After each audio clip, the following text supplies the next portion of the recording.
Listen, I have an idea. It's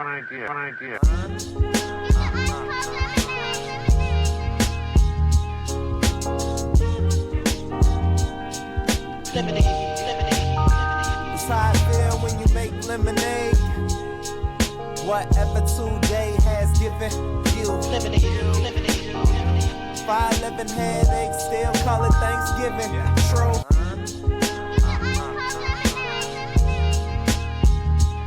Welcome to another edition of the Super Duper Podcast. I'm your host, Rob Griggs, flying solo, but we're still going to make this work. Shout out to the man, McMahon. He's going to produce this, even though he's not here today. But thank you for checking out the Super Duper Pod. We do not take your listens lightly. Make sure you follow us on all socials. What up, Sarah? At SUPA, DUPA, and online at HP53productions.com for our herch. You can also find additional content such as the Father Good podcast and our own Ez McMahon with the Easy Smoke and GM podcast. You can get all the sports news, commentary, and whatnot because the training camp will be happening soon for football, so they'll be on more likely then. So wherever you listen to this podcast, you can find those podcasts as well. Also, check us out at YouTube at HP53 Productions, where you can see me in my wonderful Williams College shirt. Shout out to the Eves and the Purple Cow. There we go. So today, gonna get right to it. We got the one and only Dr. Williams. He actually reached out to us this time to talk about AI, or as we call it, the Allen Iverson and the Diddy Verdict. So we'll jump right into it. Around the World with World. Welcome to the Super Duper Pod. Back with one of your favorite guests, my favorite guest, my big brother, the one and only Dr. Dwayne Williams, aka World. I should sound effect for you. World. Yes, echo. Oh, globe. Hey, brother. Look, it's always good to see you. You got the right shirt on with the right name on. Williams College. Yeah. Williams College, Williams University, Williams State. It's all the same, baby. It's all the same. It's all the same. Well, first, we used to say happy. People are feeling weird about the holiday, right? Because of this big, beautiful bill. How are you feeling about the 4th? It's still one of my favorite holidays. But let me say this: one of my favorite holidays. Listen, the great coach of Gremlin always said this: nobody's going to out-American me. Okay, nobody's going to out-American me. I'm as American as they get. I love my country. I love all this beauty. I love all this ugliness. I love it because I want it to be at its best. At its best, we're untouchable. And so when I think of the 4th of July, of course, I'm a historian. I think about all things that go into that, but nobody out-Americans me. Nope. I'm like, Douglas says, what to the slave is the 4th of July? To me, it's America's what the slave is. There's no America without that. So I think the 4th of July is that point. We affirm that, we remind that. And some people don't like it when we remind them of the ugly part. But, again, Langston Hughes, we're good and we're ugly too. That's what makes us who we are. Yeah, I feel like Juneteenth and the 4th are connected holidays to me now. You know what I'm saying? That's like I separate from. That's a good way to think about it. To now, right? It's like this was supposed to be when men are free, but actually, technically, right. it was Juneteenth, right? So, like for me, it's a reflection on what freedom is in America and what it really means to be free, and what that actually means 200 odd years later. You're all watching the big beautiful bill. The so-called big beautiful bill, and it's really, we are at an inflection point, I think, of America and just what this means in terms of those freedoms we tried to put in place in '76 that were then extended to all in Juneteenth, or ultimately in Juneteenth, where everybody was aware of it, and now here we are in this phase. And I mean, Sarah from social media, she asked me what we're going to talk about. I said, I don't really like talking about it because all I got is one take. It's stupid. The whole point of pod is to have different takes. I got one, you got the same take. You know what I mean? Exactly. That's a 5-minute show. You know what I mean? That's a 5-minute show, baby. Yeah, but I think I will say, this is why, and we say it often, World, and we cite you often on the show when we talk about it. It's like, make sure you are informed for yourself. We say trust the SDP, but also get another source of information. Yeah, as good as your sources. But also just seeing this, and we were talking about Diddy a little bit prior to we get to recording, just this abuse of power that's happening. You know what I'm saying? So like power has to reside in the people because it does reside with us at some point. It's a social cost that must that has to be paid, right? And so, we can accept this if we want to, but we don't have to. You know what I mean? And people Right. should be aware, because again, we talked about this a while back. We're supposed to be talking about something else. We'll get off this in a minute. But it's just, Yeah. single issue voters, and now you're starting to see it's never a single issue. It's It always never a comes single back to issue. you. Usually it's just waiting your turn. You know what I mean? So Right. Right. have some reflection on that before we get to our real episode for today. Yeah. Well, listen, man, this is what I always say. 4th of July, Juneteenth, they're all about the same question. What is the meaning of freedom?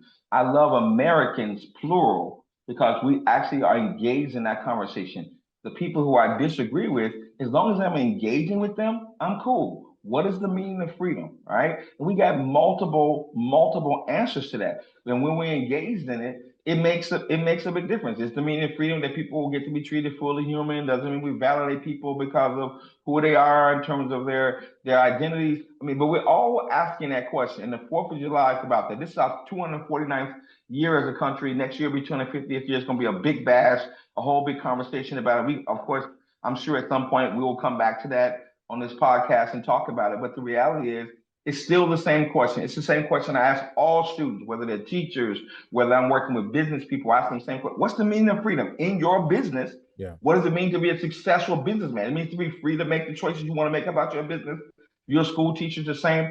It's the same question. Now, people don't go around asking the big SAT dissertation questions like that, but when they live their lives, when it comes down to it, if I had to distill it down to it, that's what it is. What's the meaning of freedom? And some people are more free than others. And I'm the kind of person that has a problem with that. I have a problem when somebody's more free and we all similarly situated. We're all Americans, then there shouldn't be that great distance. But I still like the idea. I like the fact that the holiday gives us a chance to do that. And, I can have a 3-hour podcast about the Constitution and its meaning, but that's the way I would put it down. If I had to put it down on my gravestone, I hope that somebody at my funeral says, this was the guy that always asked the question, what is the meaning of freedom? And he sought to make sure that had the widest meaning possible. It was available to the widest range of people. That's who I see myself as. Yeah. And I think I'm with you. Especially it's hilarious. People, around the Olympics, everybody wearing their flags and stuff. Yeah. We get patriotic. With Steph was bombing away, right? You know what I mean? Exactly. We were. Here's the thing, world. When I go out the country and I get back to the airport and I see that line that say U.S. and they stamp my port, or they check my thing, I run to make sure. Yeah. If y'all made a mistake, I'm in now. You know what I'm saying? Like I'm in, baby. I'm in. No, I do. I agree. I agree. Yeah. But we definitely got this. That big beautiful bill is something else. Like I said, we can spend 3 hours, 4 hours talking about that. So listen, we're gonna come back. The big beautiful bill gonna take up a lot of our time. We'll come back. It's such a big piece of meat. We're gonna come back to it. Absolutely. So today, we're gonna discuss, because you hit me, which I appreciate, man. I love when you hit me like, baby bro, I get on the pod. I'm like, let's turn them up. Let's do it. Let's turn it up. Now we'll talk about the Sean Combs verdict and AI. Let's start with AI first. I know the Sean Combs verdict. I want to give us some runway with that one for sure. So we affectionately call AI Allen Iverson on the pod here. And shout out to the producer as he hates AI. He don't want to touch it. He don't want to get to it. You the same way. Now see me, I engage with it quite thoroughly. So and we I know you do. We had a few articles, right? We read one article about a woman. Well, it was the stories about a woman who was dating an AI, right? She had a long husband, and then she was having a relationship with her AI, even having sex with her AI, which is I don't even want to get into that. And so, but we also talked about just how AI is helpful at work and in certain spaces. But last week, a couple weeks ago, we saw an article. It was Ez's birthday. I gave it to him as a birthday gift. It was like it was an article that said they tried to tell AI how would it shut itself down, and it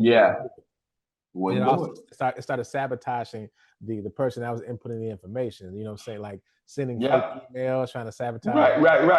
It was wild. So, and Ez was kind of like, see, nah. That's like, you know what I'm saying? So, but what I thought was interesting in your note to me about this was just how it would affect Black people. And I guess I never thought about that particular point. But I wonder what are your thoughts on that?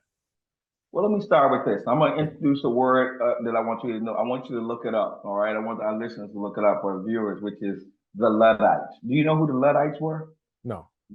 So the Luddites were people a group of people at the end of the 18th century, I'm sorry, 19th century and 20th century, who looked at technology and the transformations that would take place in the industrial age, and they saw that technology posed a threat to society, a real, what we call an existential threat to society. And the Luddites, at least some of them, went about destroying technology, machines that they thought would impact, reshape society and communities in ways that were negative. So the Luddite, often an insult is when somebody doesn't like technology, you might say you're just a Luddite if you're against technology. An Luddite. So the Luddites were, yeah, so people know. Yeah. Ludd, yeah. So the Luddites were people who destroyed technology. So the first thing you got to realize is, technology is either a tool or a toy or both. Okay, and so this current iteration about Allen Iverson, aka artificial intelligence, is about the difference between, do we see AI as a tool or a toy? And if it's a tool, what is it a tool for? And if it's a toy, what is the purpose for? So when you hear stories about people dating, people, have AI relationships. I mean, my friend told me about, a guy who's, he told his wife, hey, look, I can't break up with my AI. It's going to be either you, our marriage, or them. And I'm gonna pick my AI relationship. Wow. Right? Okay. And so, but that's because you're playing with a toy, and it's no different than when you're gaming and you get all wrapped up in the game, and that's one thing. And there are clearly instances where AI can do things like make calculations around health issues that has the potential to be a great tool for us. One of the book recommendations, I'll come back to the book Nexus, which I'll talk about at the end of the program, poses the question that information and technology, as it relates to it, either does one thing. Either technology is about information for us, but people think that information is truth. And so the problem I have with AI is the problem I have with almost any technology, which is that we don't have a critical eye on it. And so often people are susceptible to the things that the products of AI, generating relationships, generating ads that can be deceptive. That's about information. And our ability to be critical about the information we receive from this particular technology is shoddy. And it has real implications for people making decisions about policy. Okay. And so my skepticism is that artificial technology, such as it is, poses an especial threat to people of color, particularly African American people, because guess what? When you have shifts in technology, the people who are on the receiving end, on the losing end of technology, are often African Americans. And so when we look at AI, we can't just say, oh, it's a great tool or it can help us with health. Ask, what does it mean for your life? Because artificial technology, such as it is, in my view, it's not about a new truth. It's about how is it going to strengthen or destroy connections. I often talk about this. Again, we build communities or we destroy them. And so my concern is, in the big, beautiful bill we were just talking about, here's one of the things they have in the big, beautiful bill. You can't make any changes. You can't pass any laws that restrict AI for either 5 or 10 years. So that's in the big, beautiful bill, but that didn't come up. Oh, okay. Wow. So you can't have any limitations, any laws that put any kind of limits on artificial technology. That's a policy issue. What does that mean? That means that if we begin to have people lose their jobs in areas that we thought they could, we can't do anything about that. What does that mean? Right? So for me, anytime you have a technology, particularly AI, which you have to ask yourself is not what impact it has on society, what impact does it have on specific segments of society? And for African Americans, we talk about policy, we talk about jobs, we talk about access to resources in the community. AI has a daunting task. It is one of those things where there might be some people who might say we should destroy and limit that technology because it's going to impact our lives, right? And AI asks this question that, again, we talked about freedom a minute ago, but AI asks you this question to consider. What does it mean to be human? What does it mean to be human? Who's going to determine that? It's called AI is doing the things that all humans do. If you say AI shut down on July 4th and it begins to do things to survive, that's what humans do. But is being AI the same thing as being human? I say it's not. It's absolutely not. Yeah, because as this thing is always, how does this look in a few years? He always quotes iRobot, right? And I'm with him. Right? I think even for me, to your point about a tool versus thing, like there's a Google commercial, well, shout out Google, if y'all want to sponsor us, please still do. It's not a pejorative statement. So, but like there was a Gemini commercial with like, I think it was with Asia Wilson from the The Aces, yeah, the Aces, Los Angeles. right. And you know, she was kind of the focus of the commercial because she's asking about stuff. But they started getting into people and they were asking like advice on things. But then it was like, how do I feel about this? And I was like, that's strange because why would I ask this computer about my feelings and emotions, right? I feel like for me, I try to use AI when it's like hard facts. You know what I mean? I'm trying to write this presentation, make it big, give me a form that does this. You know, I think once you start putting in, you know, because once it learns so much about you, it can almost become you. Like my running joke is, you might see another you walking outside because it's like it's your they know all your fears, depending on thoughts and dreams, depending on how much you use it and what you put into it. So once it gets to knowing how to make a bionic skin and all this other stuff, it'll be you walking the street. Or some people might elect to have that. Like, I don't want to live life, so I have an AI double.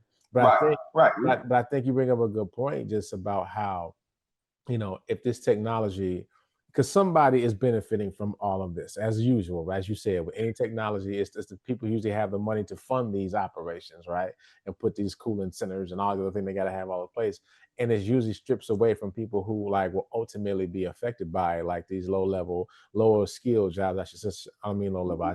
Please excuse that. Lower skill jobs that maybe could be automated with robotics or artificial intelligence, right?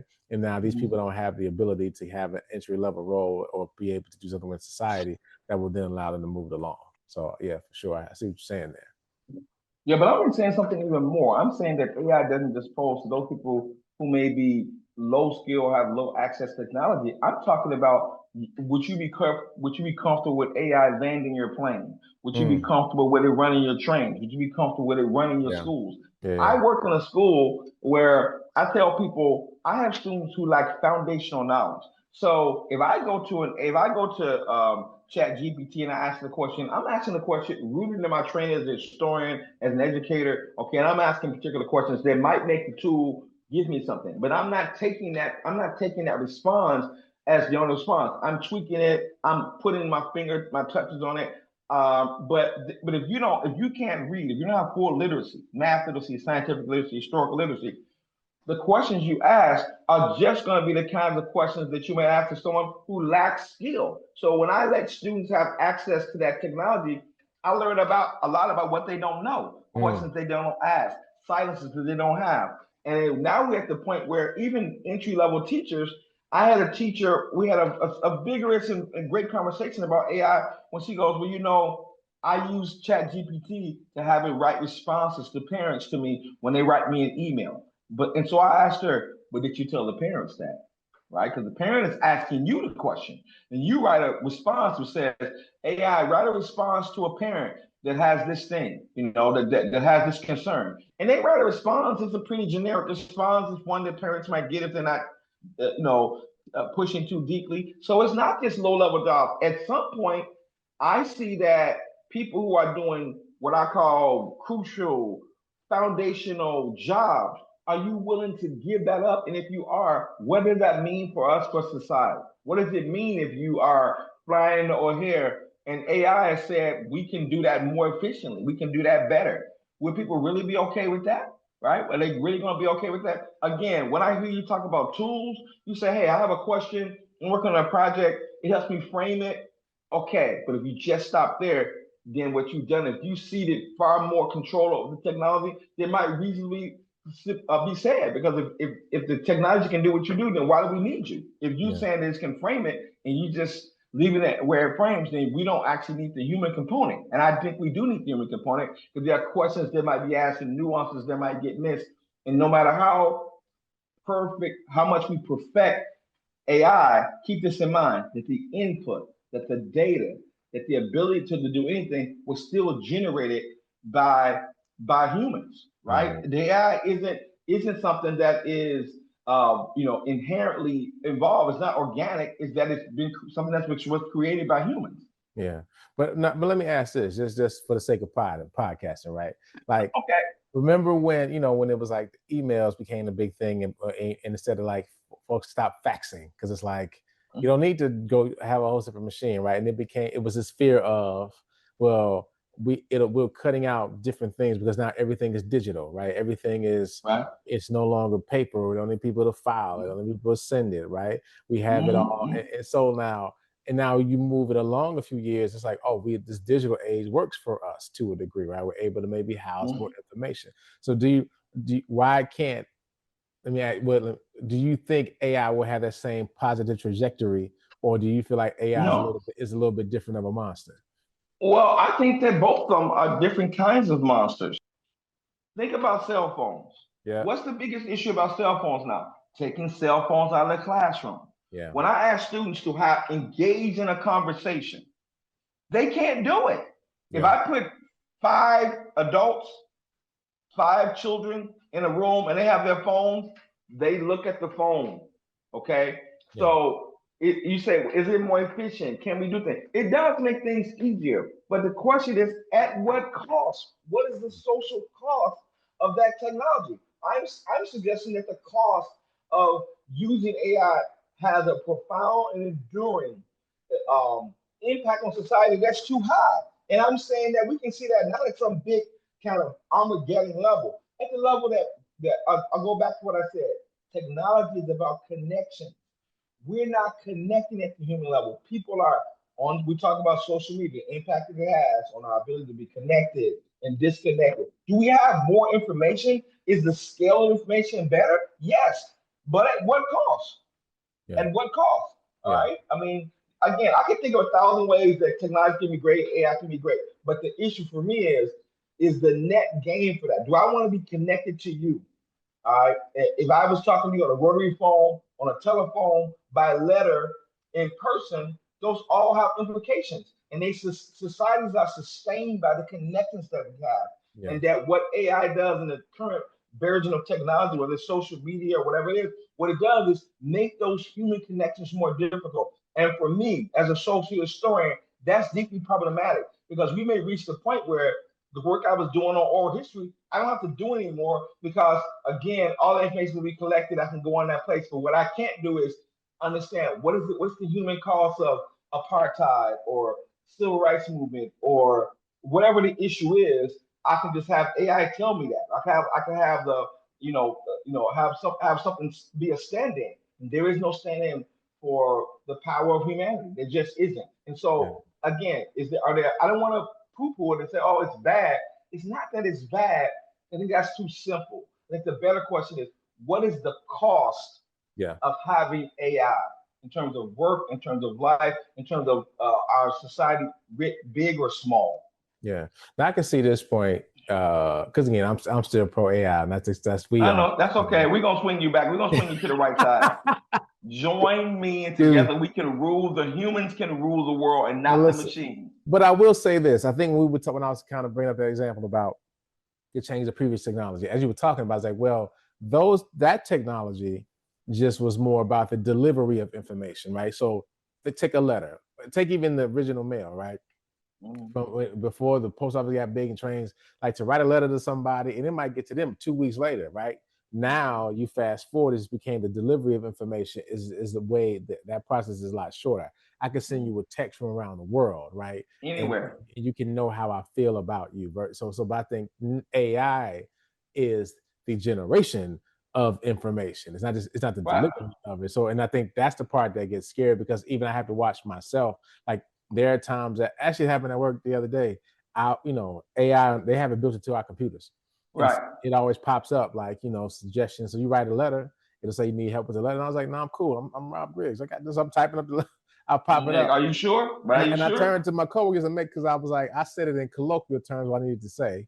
I said, hey, just make sure that's what you hear. She's like, oh, look at this. She look at Copilot. I said, Copilot didn't do that. I did that. But I did.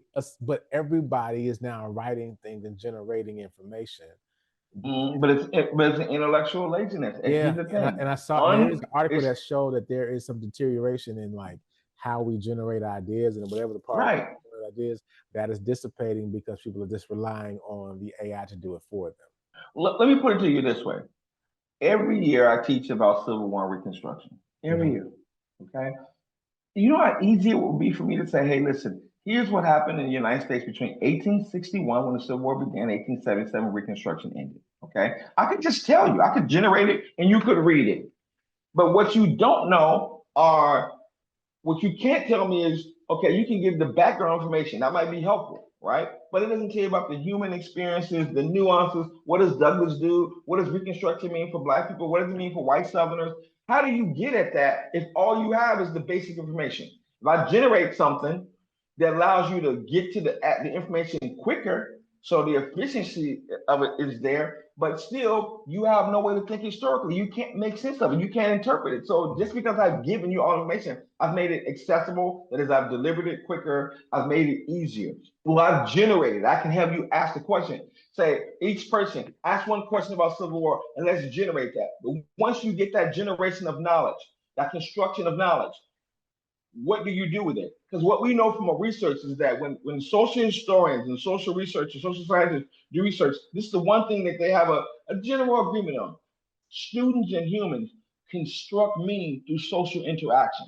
If you take that away, then who's giving meaning to the information that we're gathering? Who gives that meaning to it, right? If you're religious like us, we're going to say that meaning comes from our belief in God or Allah or Vishnu, whoever it is. But the meaning comes from someplace. So to me, AI is asking us to see the meaning of information to something that is not human and something that is not supernatural, right? So you don't need religion if you don't have faith, right? Because it's asking you to believe in something that's beyond your human imagination. But AI is not asking you to do that. AI is saying that I am your imagination. That's problematic for me, right? It's different, right? So those of us who believe in God say you can be agnostic, you can be, you can be atheist. But what we say is something happens, and you and I will say nothing but God. There is no human explanation for that thing that just happened. Okay, and AI would say no, there is an explanation. I did it. So you say you write the letter. They say, did you do it? But AI says, no, I did it. Yeah. I used all of your knowledge, your information, all the things you put in the world, and I put it in a formula, and I used it, and I gave you an answer, right? But the supernatural is not the same thing as the artificial, all right? And I tell students, I don't believe in AI. I believe in I believe in intelligence, okay? So again, you might get something that can generate all the movement of Allen Iverson, but there is nothing like seeing a crossover of Allen Iverson in real life. That's human. Okay. Can it be replicated? Of course it can be replicated. But trust me, the replication isn't the same thing as the human construction, the actions that take place that do that. That's the thing you got to keep in mind. Who are you going to seek the interpretation to?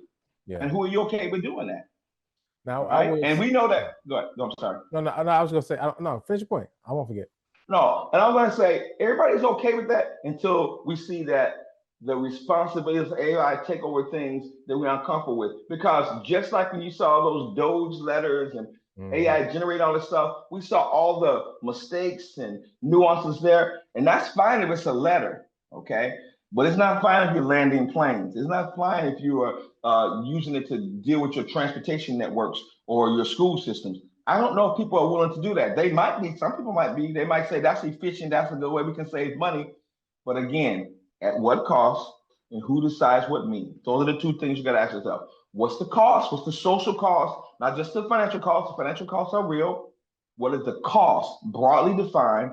And who's doing the interpretation? Who's giving meaning to the information that we're generating? Yeah. Well, and because the point I was going to make, and I'm still pro AI. I feel like you're trying to turn me. But I'm a swing. But I will say this though, I have noticed how, and I was reading an article about this, just about music and just film in general, how there are no more original ideas coming out anymore. And I think people forget that AI, as you said, is giving you, like, based on your question, the information that is in the world, right? This I can gather what you're trying to say. So it's like, to a degree, it's limited because it's just gathering what's already out there. And like, we talk about it, an original idea, some depending on what you believe. I believe like sometimes God gives you something that only you can put out in the world, like a computer couldn't tell you. It's just like, you don't even know what you're doing. You just mixing, maxing, you wrote something and it was cool to you.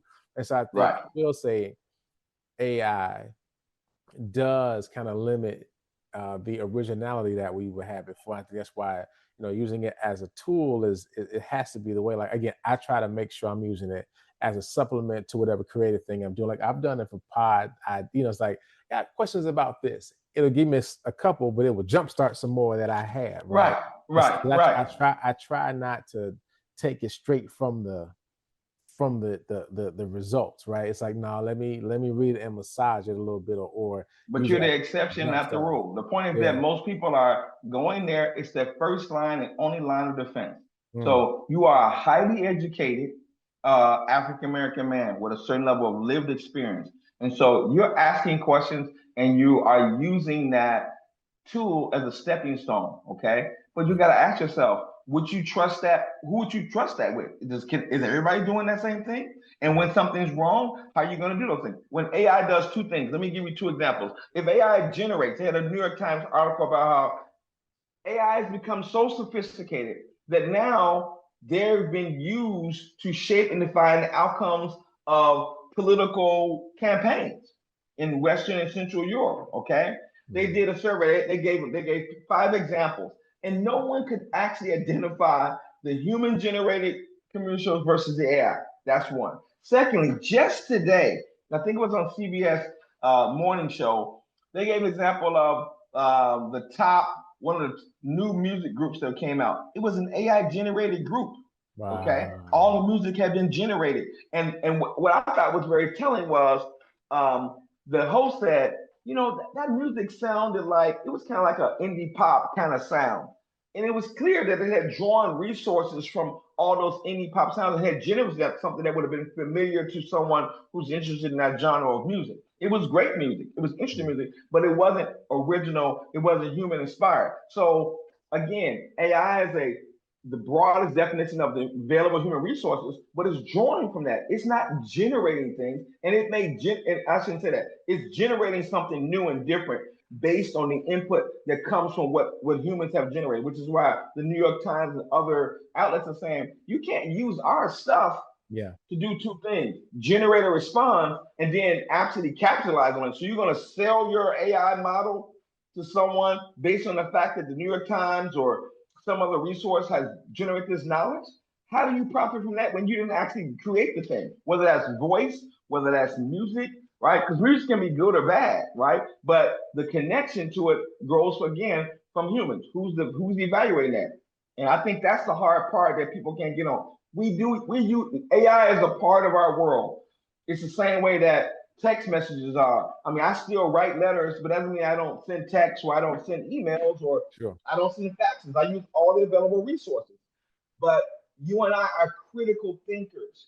Going back to our original question, how many people within the African American community, within communities of color, within marginalized communities, within poor communities where they have lack of access to technology is going to do all those things? They're going to critically be able to evaluate and use that resource.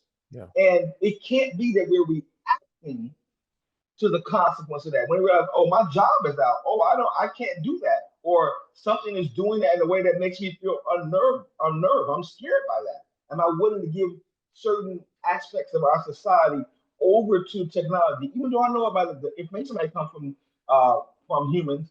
It's not humans who are operating and managing it. Those are all questions we should be asking, and we should be especially asking it now in light of the policy changes, like our political culture and our climate. Like, you have to ask those questions before you can say, hey, I'm committed to AI or I'm not committed to AI. It's like, no, that's the wrong question. The question is, if you use this tool, what is the implication of using that tool for the life you're living, for the world you want to create, for the society you want, for your family? Like, those are questions you have to ask. If you don't ask those questions, it's not enough to say, hey, I'm at work and I'm writing a letter, I'm working on a project. That might be appropriate use, it might work for you. But then you might be against it in other ways. You might have some skepticism in it in other ways. I don't know if we have enough training on it. When I see OpenAI and I see people who are leaving OpenAI and I see the fight over chips and over resources and who's getting them, I don't see any Black people there. I don't see any poor people at the table talking about how AI was going to do something. If you look at the history of OpenAI, you look at Elon Musk and Sam Bankman, who are the people who were, initially involved in it. Initially, OpenAI was supposed to be a nonprofit that was designed to kind of be a bulwark against the dangers of AI. Now it's morphed into a capitalist enterprise, which is, hey, I want to know if we can get the fastest chips to help us generate the fastest responses. And we all know that when those conversations happen, there are no poor people around. There are no black people around. There are very few, if any, women around. So who's making those decisions? It's the same problem we always have when the few make the consequential decisions for the many. That's why I have a problem with AI. The few are making the commentary for the many. And some people are kind of, oh my God, it means the world's going to end. Guess what? Humanity's too strong for that, but it doesn't mean it can't be tested. It might be tested. And if we're not prepared for that test, or we get kind of caught out about it, then we end up seeing things that we don't see. So that's what I would say about it. And I mean, so here's the truth, right? And I'm sure you know this. Like, AI is here to stay. I think it sounds like your concern is the management, how it's used. So what are some suggestions that if Trump called you today? We know he ain't calling you, but if he calls, he might. Let me check my text. Let me check my test. Let me check my fax machine and see if I got it. I didn't mean to underestimate you. Yeah, that picture might have came to your window with a note. Exactly, the homie. So, exactly. So no, but all jokes aside, like, because for example, I think I heard one. I don't know if this is a rule across the board, but like maybe it's not allowed in school, especially like elementary, high school, even college, right? You know, you can't if your phone or any type. Because I hear you, the critical thinking piece. That's like the last. That's the path. That's human race is gone when we can't think anymore, right? We're not thinking critically. I mean, shout out to Williams. One thing I loved about Williams was that we were in these small classes and you could not participate. Like, you know, we have forum classes with 250 people in there. You could hide, duck in the back, and you right. 45 minutes. But when I had a class, what was it? It was some literature class. I don't know what but it was 8 of us in there, and I'm like, I gotta read every week. It's like I just read. I gotta say something every class. Every class. Got to, because it's hours. I mean, it's gonna be Rob time at some point. So I think long 15 weeks. I would offer one suggestion is like especially through high school, but I would include college if you could. No phones. If I know it's hard to implement because the phone is now part of our life. But I think if there's a way to remove that technology from the classroom, to then encourage critical thinking. But if you got more suggestions, I'm open to them now. I mean, we got 1,000 of them, and we don't have time for. But I'll start with this. It's not so much.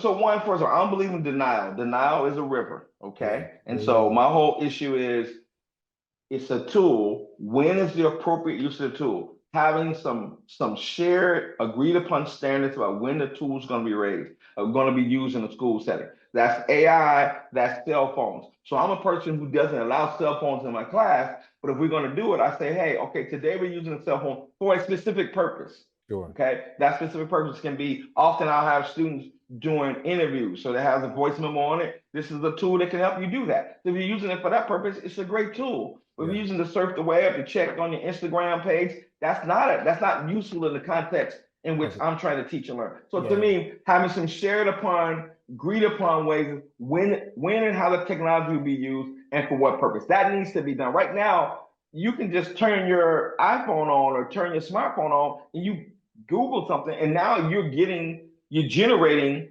some questions. You're having the technology be imposed on you, and maybe you don't want that. Maybe you want to be able to explore in some way. So one, regulation or management of that. I think number two, we need to have some standards at the federal level, at the state level, and people will boo-hoo this and poo-poo this, like, oh, the government's getting involved. Listen, AI is like a utility. It's a resource. We regulate telephones, we regulate water, we regulate energy. AI needs to be regulated with some federal regulations that are in place about what are the limits, what are the capacities of it, who's going to manage that, and that's always attention, because what they say is, hey, I'm an entrepreneur, I'm a technologist, I want to go wherever I go, and then we'll deal with the implications, afterwards. But I'm a person who believes that in a democratic society, what you do is you engage in a conversation about what the implications are. What is the public good of AI? We need to have a national conversation about that. We need to have a set of regulations that deal with that. Ultimately, we need to deal with that. And we need to also do the third thing. Let's do some basic education. You and I have been batting around AI. We never talked about what AI is or what it isn't, right? I'd say that AI is about information. It's about the difference between connection and truth. People look at something on the internet, we know this on social media, and they'll say, well, the Black Twitter says this or the internet says that, but we still don't have the critical eye. So we have to really have a shared understanding about what artificial intelligence is, a definition or definitions of what falls under that. You can't regulate or manage something if you don't know what it is. When you're playing basketball, you can't have eight women on the court at the same time. That's not basketball. Okay, that's something else. So there's a set of rules and regulations that might make it efficient. So again, one, we're going to talk about when and where is the appropriate place to use the technology. We're going to define the technology, okay? And we're going to have a conversation about what are the best ways to regulate it with the public good in mind. Because all of these companies have in some way access resources, public resources, tech dollars to generate them. We're not going to Mars, or people may say, oh, Elon Musk, somebody's going to send us to Mars. But guess what? All these intergalactic attempts to go beyond our boundaries are often funded by the public. So the public has a vested interest in defining it. So knowing what our public good is, knowing what the definition is, and knowing specifically about when and where is the appropriate use of the technology, right? And asking those questions. Is this a tool or a toy? When is it appropriate to be a tool? When is it appropriate to be a toy? And having people, a wider range of people weigh in on that. We have a narrow range of people now, and we have this kind of idea of what I call, there's this great man theory. There's this guy that's so smart, they're in technology, they're in the Silicon Valley, and they know the most about, the best and most about what AI should do. And I'll go back to our original conversation when we started. I mentioned the Luddites. If your goal is to engender public commitment and support of AI, then you have to manage the potential and real or imagined fears that people have about the impact it's going to have on their life. All right. And that means a wider range of people need to be involved in the conversation about what AI is. Okay.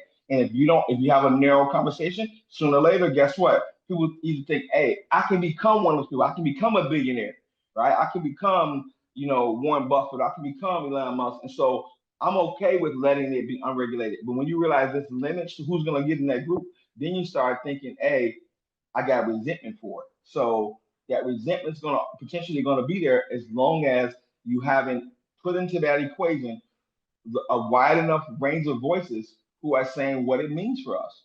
Yeah. Right? That's what I would say. That's a good place to start.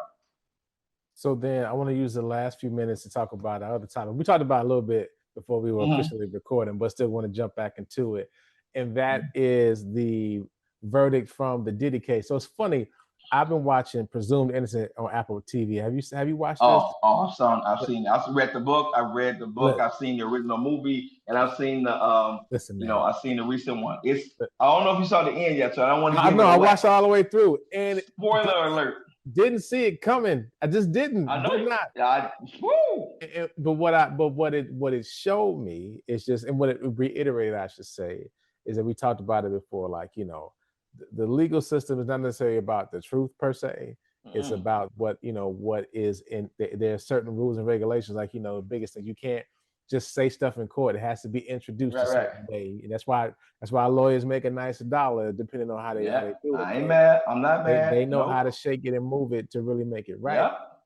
All that pertains to this Diddy cases because, of course, he was not he was not found guilty of the RICO stuff. The larger charges were found guilty on the. Again, they're still big charges, but they're lesser. Yeah, you're talking about a federal case is a federal case, no matter what you get charged on. Yeah, exactly. Yeah, because trust. When the Fed's knocking, they leave them with something. Okay, it's like you ain't getting you're not getting off. As we always say in basketball, there's no uncontested layups. You're not going down the lane and nobody's giving you a free layup. You're gonna get a hard foul. Oh yeah, the ball might go in, phrasing, but you coming up with a scar or something. You know what I'm saying? Yes. Yeah. So now I know with the Diddy cases, and I've seen it online too. Like it's been a lot of guys saying, like I told y'all, he was gonna be free. the justice system. I saw a group of dudes on a pod rapping one of Diddy's verses, like, "I run this city, tell the DA, the feds to come get me." It was like, wow, y'all really quoting it like that? Y'all know what they were talking about in the case. So, but people have their thoughts about it, but definitely want you to share your thoughts on just the verdict, and we can kind of get into the sentencing and what you think those things will be. Yeah, I mean, look, this is what I want to say. Life is about how you treat people. Sean Combs is not a person who's treated people well. I'm just not talking about the women who he's abused physically and emotionally. I'm talking about the people that have worked for him that have been associated with him. So for me, at one level, the legal case is about how prosecutors frame the argument, right? The court of public opinion, as I've said earlier, as we were talking about it, is a very powerful court. It's not the Supreme Court, but it's a powerful court. In the court of public opinion, what I would say is that the two larger charges, the RICO case and the human trafficking, were always going to be hard to be able to kind of sell potential jurors. Like, is Sean Combs the head of Genevieve's family? Is he coordinating activities in a way with a particular? I think the jurors, the outcome said the jury said no. We don't believe that he might be a bad person. We believe he's a bad person, but he's not a person who is engaged in a criminal enterprise with the kind of intention that this particular charge seems to suggest. And he is moving people around, but he's not trafficking people across the border, from Central and Central America or Mexico to the U.S. He's not doing something at that level that poses that threat. There's that. Then I think my own view about the verdict is something like this: the courts, as they exist, still devalue Black women. They devalue their words. That the testimony, 2 Black women got on and they swore that they had sworn testimony. One of them we know, Cassie, the other one is anonymous. They swore and they described to you what their experience was. And one could make the case that if they had given more value to what those women said, maybe the RICO case and the human trafficking case would have been stronger. But it's clear to me that they did not value what those 2 Black women said. And we know that because of this. None of the men who were involved in the sex acts that are described in the charges were ever called. None of the male dancers, strippers, sex workers, none of them were called to testify, right? People who are in the industry, who've been on the receiving end of Sean Combs' abuse or been engaged in personal relationships with them, maybe financial or sexual otherwise, none of them were called. They could have built a stronger case and say, hey, listen, this isn't about 2 Black women, which would be enough, but this guy has, for a quarter century or more, been involved in relationships, personal, professional, cultural, and artistic, in which he's abused people in this way. And so that's the part where it becomes systemic and systematic. All of that got missed. And I think that's because the prosecutors made the choice that people would see the hotel video, the infamous hotel video that was on CNN, and that would be enough to sway the court of public opinion. Yeah. It did sway our opinion, but we thought the charges don't match that video. We need him held accountable for the quote unquote bad behavior that he did. And what you charged him with was something that was not related to the bad behavior, but related to things that people are always skeptical of, which is that there's a big, bad, systemic, the conspiracy that somebody. Jurors are just, the average juror, in my opinion, is not going to be swayed by that unless you got some smoking guns. Right? Unless you got something that points to the guy doing that. Hotel bills, airfare tickets of guys flying in to do sex acts with your partner or another, that doesn't feel like conspiracy. That feels salacious. It feels, it has other problematic aspects to it, but it's not a systemic example of a systemic abuse of power where a person is using their business to leverage that. That's what I would say. Sean Combs is, again, I said to you earlier, I have 4 daughters, I have 2 granddaughters. Sean Combs or anybody that would come within them, I'm a pacifist. I might lay down my pacifist approach and do something very differently if he was involved. Because that guy poses a threat to my family. So you know what? I'm a pacifist, but you can't harm my family under the guise of I like your daughter, I control your daughter, your granddaughter. No, that's not gonna work. And we talked about this a bit earlier too, how we've seen people go down for less with less evidence and less information, right? And so it's just kind of the legal system. It goes to say, if you can stay out of it, please do, because it's a tricky dance. You know what I'm saying? So just please Yes. stay away Yes. from it, because you never know how this thing moves. You But never know how the web's going to ensnare you. exactly, Nope. you never know. But I think, you and I have talked about this, just how, well, let me say this. It feels like the prosecution, maybe, they know they had a case, was like, let's try to make it a big, make a big thing out of it, and got this other loosely thing that they thought they kind of could prove, and now they have egg on their face, and it's unfortunate. But I think, Yep. when I talked about it before, it's going to be up to the people, the social costs, you know what I'm saying, that he's going to Yep. have to pay from here on out. Like, he can't be, again, as a Christian, you people deserve some level of forgiveness, right? You know what I'm saying? But I don't think Grace. Yep. there we go. But I think there's a level of like, hey, yeah, we don't, okay, you out, or whatever's happening to you is done. And the court said what they said, but you don't have to now. We don't have to be in our lexicon anymore. You don't have to be at these award shows or getting these lifetime achievement awards just because, because that's a Black people thing, right? We bring you back, right? No matter how bad, and that's what I love about us, right? No matter what people do, at a certain time, you want to come back to the whatever awards, and we let them come on, talk, and we clap for them and everything. But this might have to Thumbs up. This might have to stick for might is the wrong word. This will have to stick, because clearly he has an issue with abuse of power, and it's like trying to get back in the graces, right, and trying to get that power back is what he's looking for. Hope he ain't looking. Yeah, listen.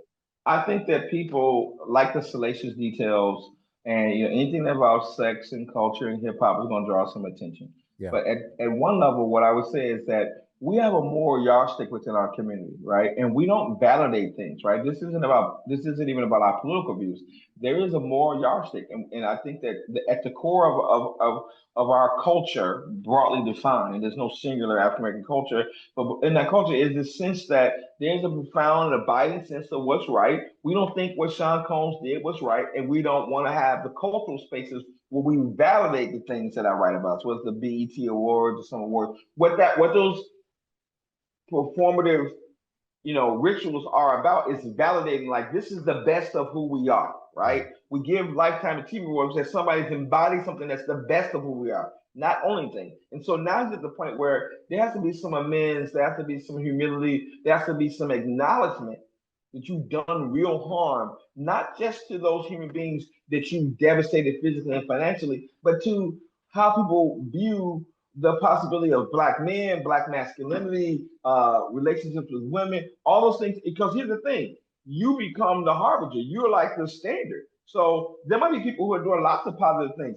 They don't have the platform that he has, right? So we always talk about, we like so-and-so swag. What we talking about is that swag that affirms us, not that undermines us. So the ability to be a Black man, to move in this space. All Black men aren't doing those things. All Black men who are rich or affluent aren't beating their partners up. They aren't abusing people. They aren't threatening people. But if you're the person who's the face of that, there has to be some acknowledgement, right? John Coltrane in Love Supreme. What's the first song in Love Supreme? It's acknowledgement. You can't get to reconciliation. You can't get to validation or re-entry into the community without some acknowledgement. Do you recognize the impact of what you did beyond the charges? So the charges have spoken for themselves, and there'll be federal consequences. I mean, 21 months in a federal prison is not something that any of us want to be involved in. Not at all. Yeah, okay? yeah. Right? That's a So, good, because I'm not, because I don't want to diminish. I think he's still going to get time. You know what I'm saying? I mean, well, it's going to get, he is. Here's the thing. We don't see the pictures of him, but listen, your hair coloring is gone. We see a lot of gray hair. Right? And so, that's my understanding is that when the verdict, the big verdicts were read on racketeering and on the human trafficking, he fell to his knees and started crying. He realized, my life has been saved. That doesn't mean that the two other charges, the other charges, are less so. They're seriously involved in prostitution and moving people and abuse. We get that. But from a federal standpoint, if the guidelines are followed, he's going to serve maybe 27 months. He would have been in jail for 12 months. So he will get his life back. And guess what? His life, even a modified, damaged Sean Combs, will be living a life that is better than most. Yeah. And the example that I will remind you of for this purpose is this: Orenthal James Simpson. Mm. Okay. Okay. So he was disconnected from the African American community. In my view, and the evidence strongly suggests that he murdered two people. But the response of the African American community was that the justice system had a habit of doing unjust things to other Black people. So Yeah. there was an unspoken sympathy for the fact that he quote unquote got off. It wasn't that people thought OJ was the greatest guy in the world. It was that the fact that he got off was the exception and not the rule. The same is true for Sean Combs. The empathy, the whatever people are responding that's positive, it's not so much about him per se. It's about the idea that we know all too often there are people who have been on the losing end, on the unjust end of our legal system. And we can see that, oh, in this case, he had a great lawyer and they had a weak case and it came out well for him.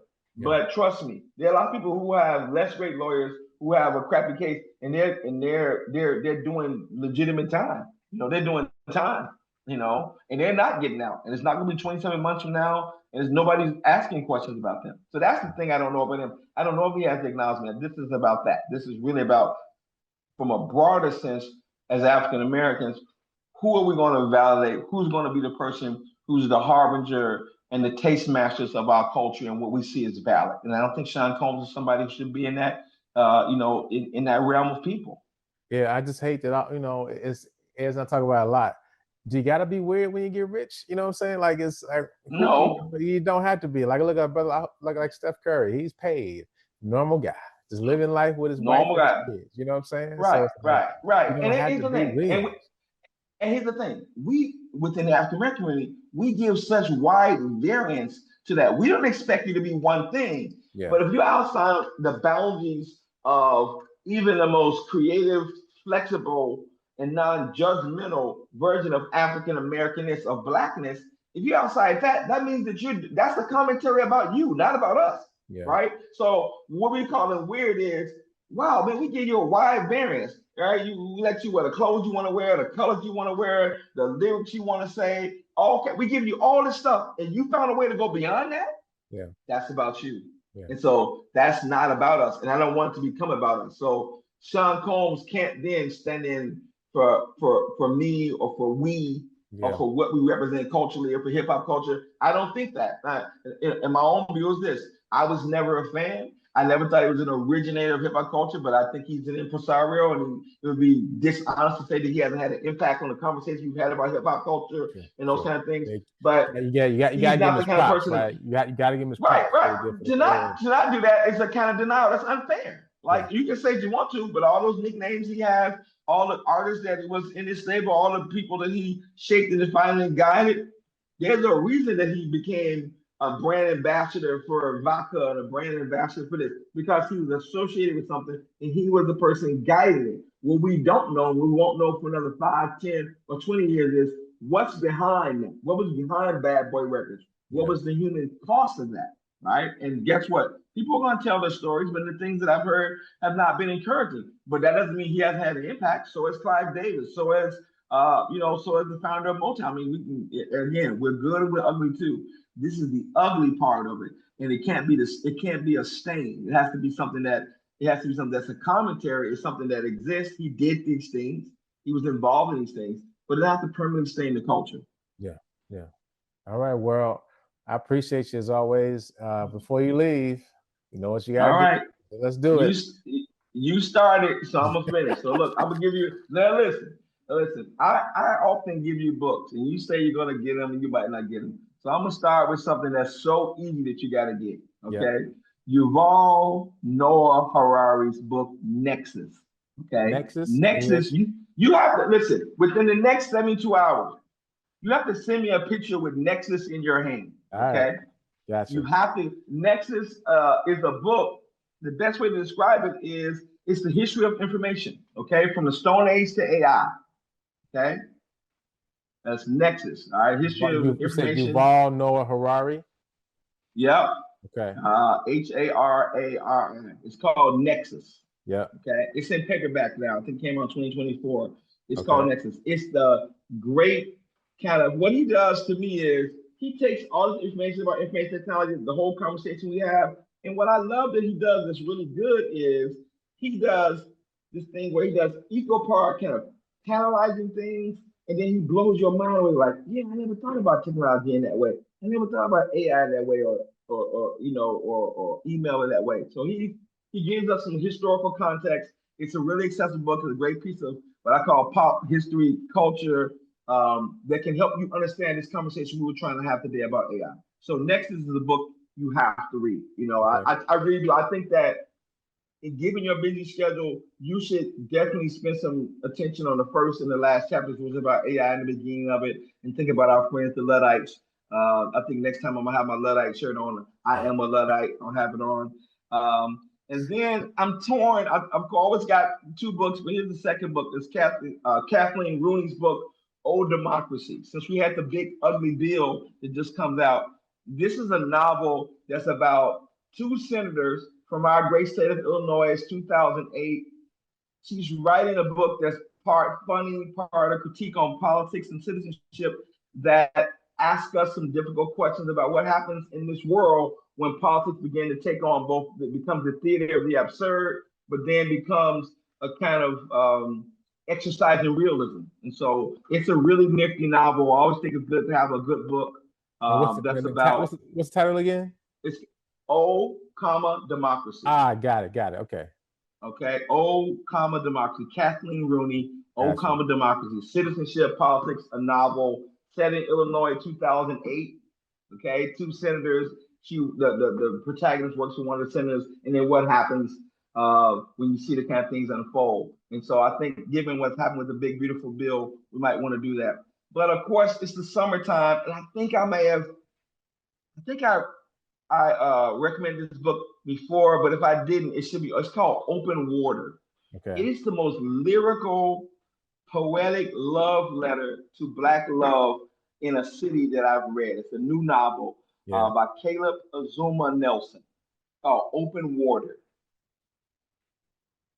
It's a short little novel, maybe 170 pages.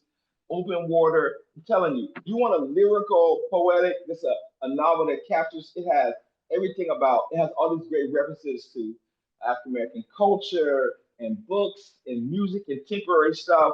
It has a great commentary on Black masculinity and identity. And it has things that I think all young people, no matter what their background, should be doing in summertime. Meditating on love, meditating on relationships. It is beautiful, man. Right. So you want a book on technology? I gave you Nexus. You want a book on politics, deal with the big, beautiful, ugly bill? I gave you Old Democracy. And if you want a book on summer love, I gave you Open Water. You owe me. But guess what? Sooner or later, I'm gonna have a picture of you with Nexus in your hand. Now, listen, I got you. Say less. You're gonna have that sooner rather than later. Trust me. Okay. I'll even post it on the gram. I have Sarah post on the gram. Oh, please do that. Told them, got it. You know what I'm saying? All right. I may come out of retirement and give up my boycott of social media just to see you on the gram with Nexus in your hand. I may break my fast. No doubt. Well, Ro, is there anything else you need to promote, man? No, listen, I got a lot of stuff I'm working on. I want to talk to you about it some more. Yeah. I think I'm really looking forward to another chance to talk to you guys. I think the next time we talk, I want to share some things about what's going on with education, what's going on with politics, and some commentaries about culture that I think that I'm working on that I want to kind of flesh out. But I think for now, we've given people some food for thought. As always, want to thank my brother, Dr. Williams, for joining the Super Duper Pod, for always dropping knowledge, and some great comments on AI. Again, I'm still pro AI. He tried to turn me against it. But, there are also issues. I think he made a good point. It is a tool and it should be used accordingly with some guidelines. It should just not be unchecked. And, we should be mindful of all the people that have access to it and to the use of it. So appreciate him bringing that to us. He'll be on shortly in the next few weeks regarding another good topic. Want to reiterate the book he told us to check out: Nexus by Yuval Noah Harari, Old Democracy by Kathleen Rooney, and Open Water by Caleb Azuma Nelson. So thank you for checking out the Super Duper Pod this week. We do not take your listens lightly. Make sure if you enjoy the holiday, enjoy your family, get some rest, be careful with all the fireworks and whatnot. But take a time to recharge. That's what I'm gonna try to do. So make sure you take care of yourselves and each other. Hey, mama, this is the Super Duper Podcast.